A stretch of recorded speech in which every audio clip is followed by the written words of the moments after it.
Hello, friends, and welcome back to another episode of Turn the Page podcast. I am your host, Paige, and I'm so excited to be here with each and every one of you for another week. I am still enjoying the simplicity and the slowness of summer, and as the days unfold, it's been so interesting because I feel like so many patterns mentally for me are unwiring themselves. They're making themselves known. I'm having to kind of really see them, witness them, feel them, understand what it is that they've tried to protect me from and what they have been trying to teach me throughout this life. Okay. Because if you are self aware enough, you will notice that the same patterns will continue to repeat themselves throughout our lives until we learn and understand them. It doesn't mean that they're going to disappear. It doesn't mean that they're going to go away. But what it does mean is that we can begin to navigate them differently. We can begin to navigate them in a way that leads us to our most empowered self, that leads us to a place to where we are confident in our authenticity and who we are and the things that we do, the things that we love, the environments that we're in, what we do for work and our passion projects and how we interact in our relationships, so on and so forth. Doesn't that sound freaking fantastic? Well, as I have been going throughout my days, it's just been so interesting as these patterns have been rearing their heads, as they've been showing me what it is that they need to teach me. And I appreciate that because I am big on learning lessons. And if you ask my children, oop, sorry. If you ask my children, I'm really big on teaching them and talking about them. So, one thing I have noticed is how exhausting I can be at times. Probably not where you thought this conversation was going, but it's true. I can be so exhausting to myself. And I'm going to explain to you how and why, because I feel like it's super relatable. I used to have this really significant habit of being a circus monkey, becoming who people wanted me to be in certain environments and around certain people I was in different kinds of relationships with. And I would choose to perform and I would choose to contort myself into who I knew would make them the most comfortable. And then if they were comfortable, then I was comfortable because then I was feeling accepted and validated and this false sense of security, so on and so forth. Now that I've understood this pattern, I recognize when I'm doing it and I see how much it drains my energy. It doesn't mean that the circus monkey doesn't come out because she does, but I can see why it is that that is being triggered in me. That doesn't mean that every time that I'm outgoing and exuberant and funny and doing all the things, that means that I'm in that performing, projected mindset. No, I'm just an outgoing, hilarious, entertaining person. But I knew the difference of when it was coming from an authentic place and when it was coming from a performative place. And so now, as I see that, as I recognize that, a thing that would kind of trickle in and come in afterwards was this over analyzing of every conversation, of everything that I said, of a hyper fixation of their body language, their reactions, what they thought of me, how they received me. Did I speak too much? Did I make them laugh enough? Was I too obnoxious? Did I talk too much? Did I say too much? Did I A, B, C, or D? The spiral would go on and on and on and on and on.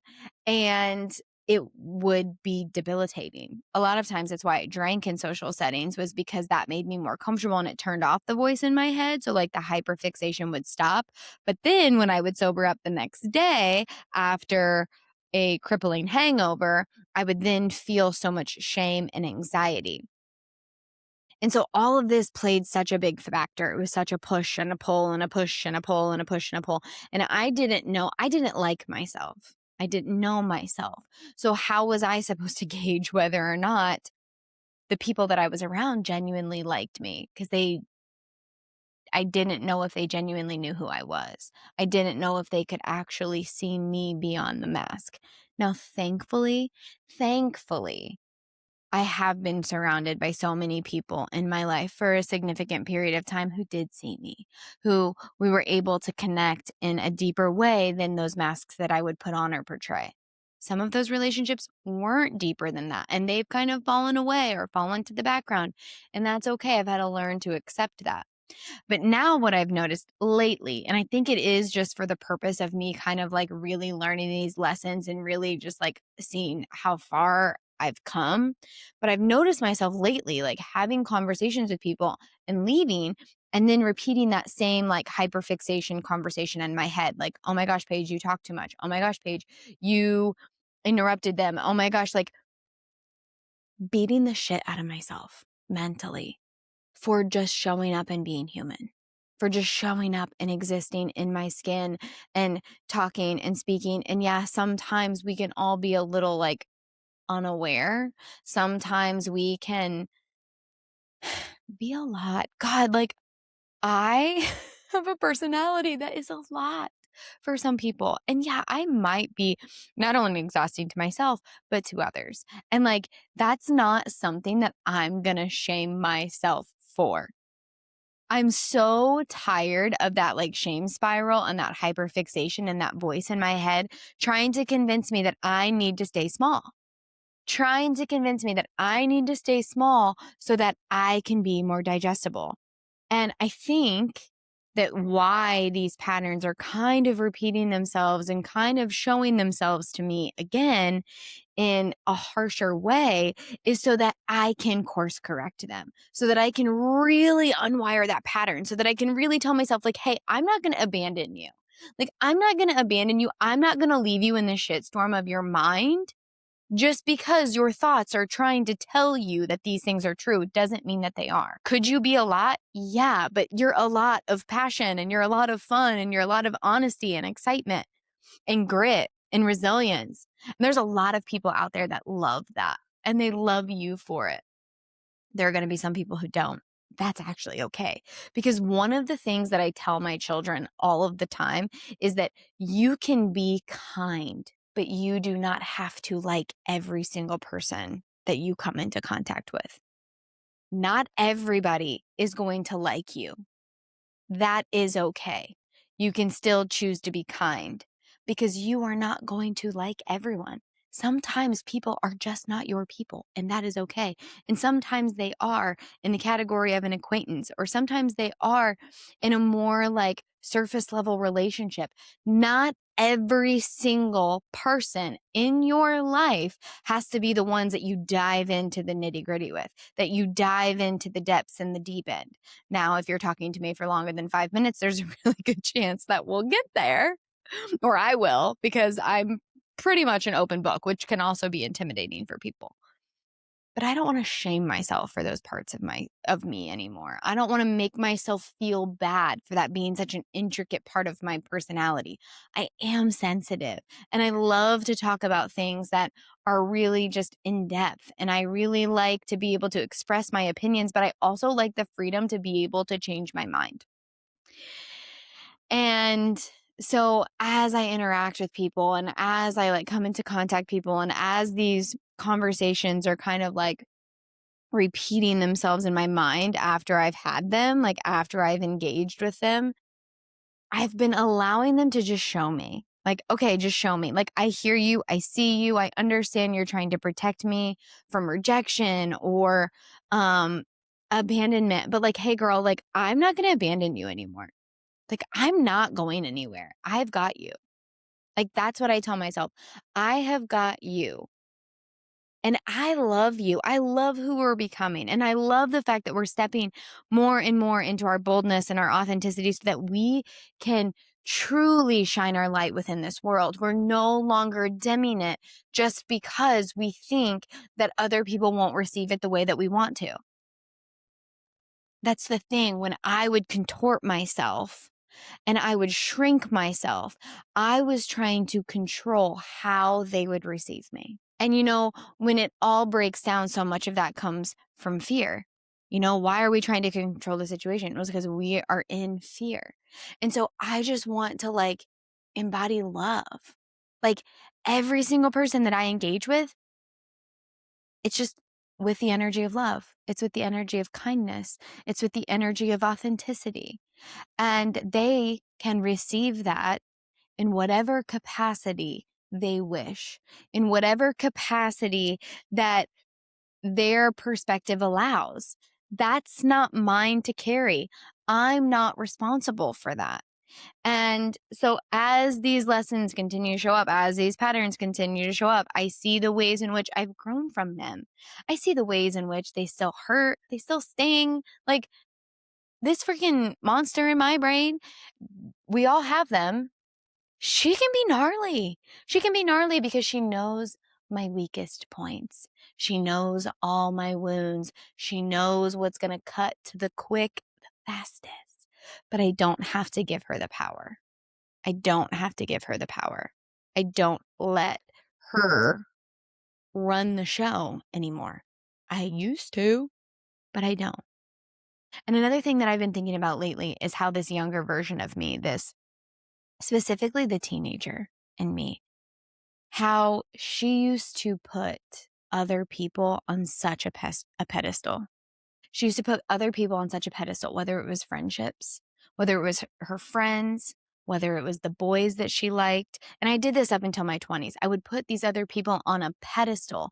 And then I would think, Paige, you have to do A, B, C, or D so that you are worthy of being their friend or being in their orbit, or so that they want to talk to you, so that these boys find you worthy enough that they want you, because then you're going to feel validated by their desire.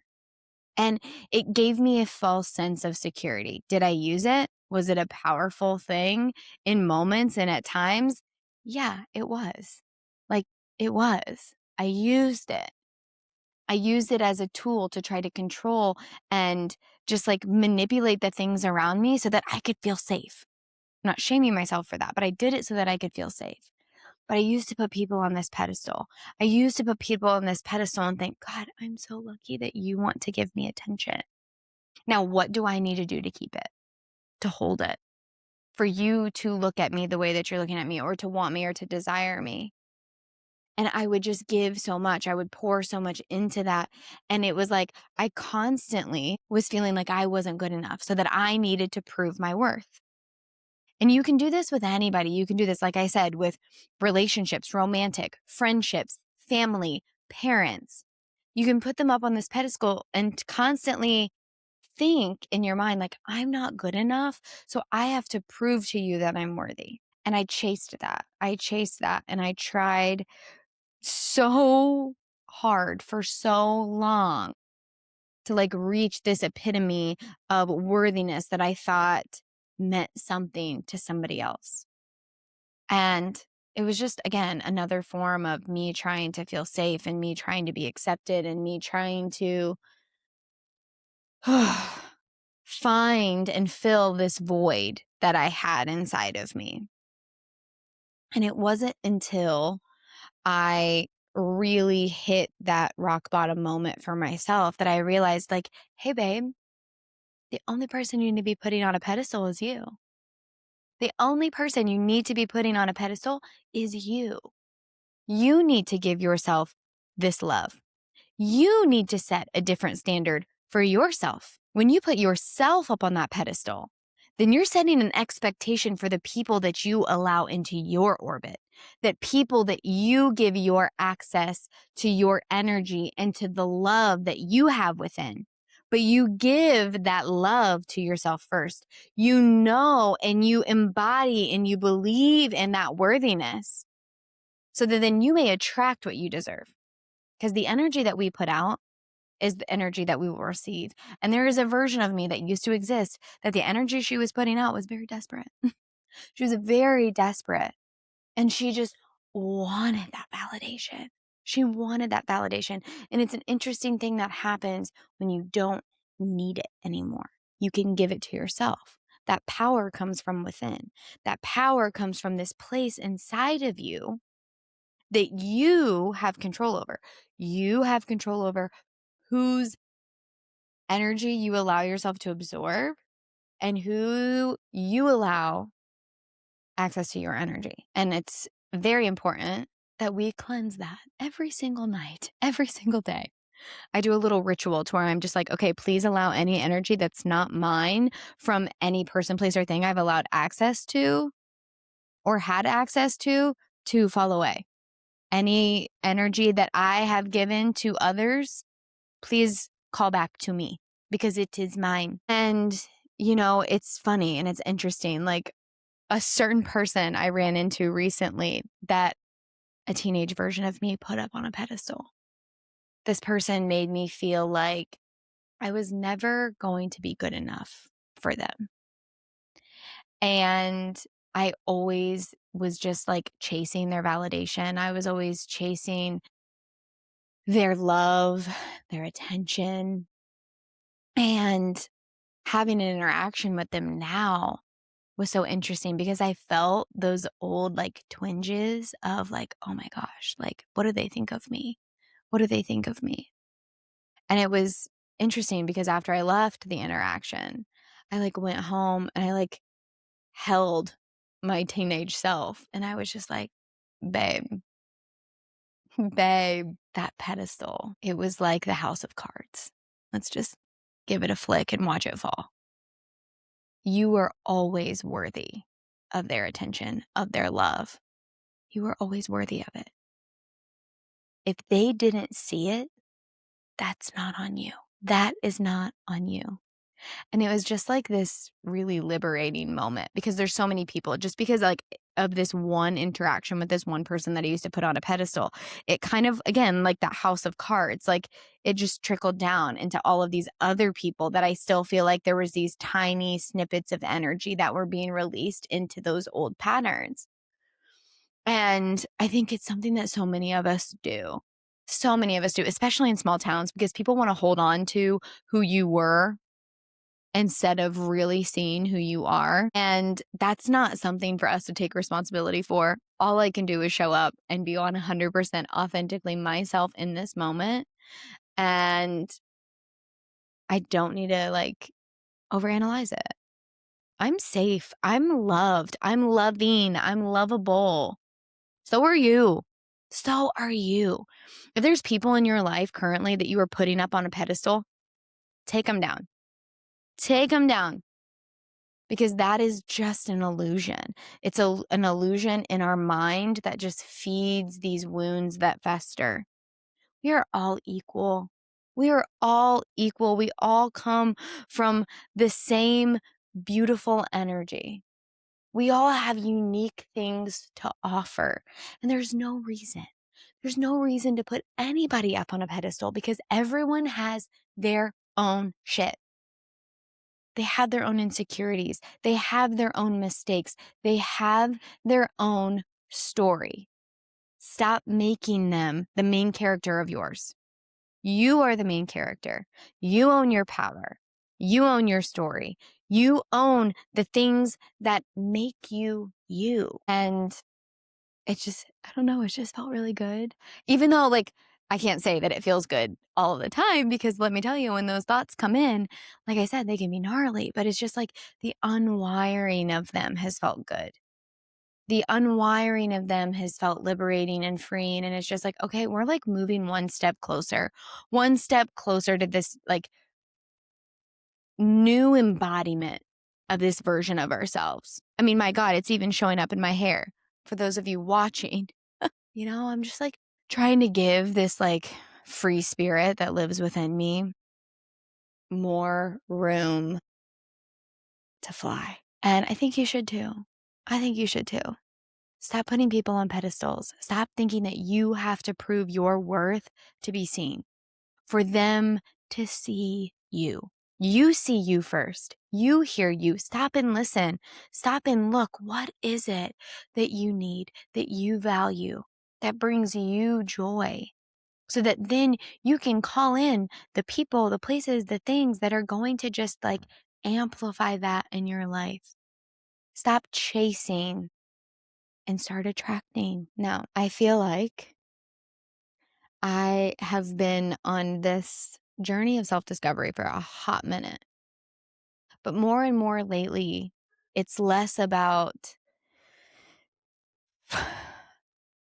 finding more, doing more, and it's more about the intention in which I choose to live, the ways in which I allow myself to exist in this life that I have been given. It's not out there, it's in here.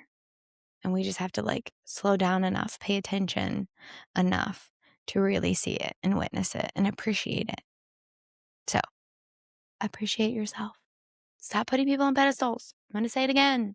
They don't need to be up there. Love yourself so hard so that the expectation of how another person shows up to love you in your life is where it should be and not in the gutter. Okay? All right. I love you guys. That's all for this week. Thank you for joining me. Come say hi over on Instagram, TikTok, or Facebook at Turn the Page Podcast. Leave a rate or a review, subscribe, follow, do all the things. I love you. I'll see you next week. Bye-bye.